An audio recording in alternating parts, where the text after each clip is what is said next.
Hey guys, what's up? I was walking around with my dog and I'm thinking about the various stories, screenplays, and videos we've watched from the science fiction genre thus far. We've read some Ray Bradbury stories, Sound of Thunder, and we also, read, we began reading It's a Good Life.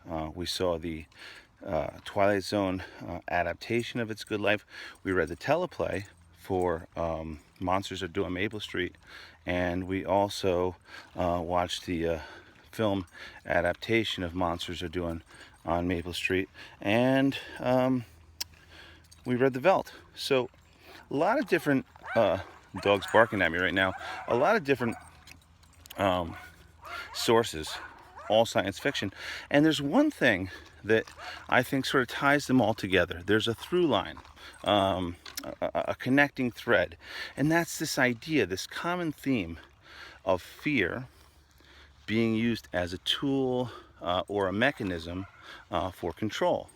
So what I want you to start thinking about with regards to the giver is this: in what ways is fear used as a mechanism of control? Well, if we think about the other stories that we've read, right, let's start with the very first story that we did in the science fiction unit, which was Sound of Thunder, right?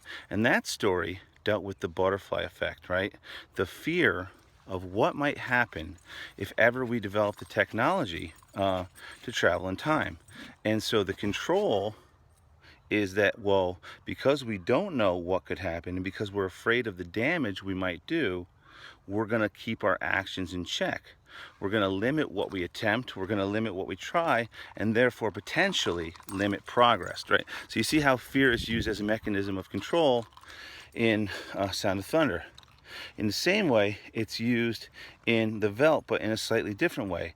The parents use the threat of shutting down the technology in the house, which has essentially replaced the parental mother and father figures in the children's life. So essentially, it's the fear of losing their parents that is sort of causing them to behave the way they've behaved, to develop the aggression that they have towards their, I guess you would call them de facto parents, right? And sort of influences their actions at the end, which is ambiguous but suggests that they got rid of their biological parents in favor of the mechanical ones. And then, of course, let's look at Monsters Are Due on Maple Street, which is a classic story, right? And in this story, it's the fear of the unknown that takes control, right? The characters in the story believe that there's some threat or danger, some imminent danger, perhaps from outer space, and because of this fear, they turn on one another, they hurt one another, they suspect. There's this paranoia that becomes pervasive in their community. So it's the fear of the unknown that's really this mechanism of control. And it turns out that it was aliens using this fear as a tool to sort of start taking over the world. So, paranoia is only paranoia if it's not true, but in this case it was true, right? And so now we're on to It's a Good Life, which also uses fear as a mechanism of control, but it's the fear of the known. In this story, everyone's afraid of little Anthony, little 6-year-old Anthony, who's got these omniscient, powers, these godlike powers, but uses them as a means of intimidation and to enforce his sort of iron fist, so that people do exactly what he wants, which is to think happy thoughts, right? So I've sort of broken down for you the way fear is used as a tool of control, how that is a theme in the various stories that we've read thus far. What I want you to think about now is, how does this same idea play out in The Giver, right? It's a little different. Let's think and talk a little about where they're at. So it's a society that's hinged on conformity, right? Everyone acts the same, talks the same, thinks the same, and sadly feels the same, right? But how do you enforce this? How do you enact this? Well, I'm going to put this to you, and I want you to think about it.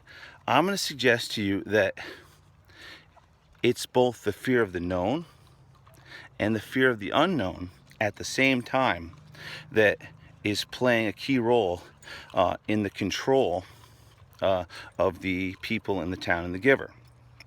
Which is why I showed you It's a Good Life and why I showed you Monsters Do on Maple Street, because you get both sides of the equation. Now, my question to you is this: how does each side of that equation, the fear of the known and the fear of the unknown, how do they work together to control the actions, thoughts, and behaviors of the characters in The Giver? Think about that, and then we'll come into class and we'll talk about it a bit, all right? So, good. I hope you watch this video. I hope you think about some of the things that I suggested and mentioned to you related to the stories. This has been a great unit so far. It's been very interesting, and I feel like we're learning quite a bit. So I look forward to talking to you about all this in class. All right, guys? Peace out.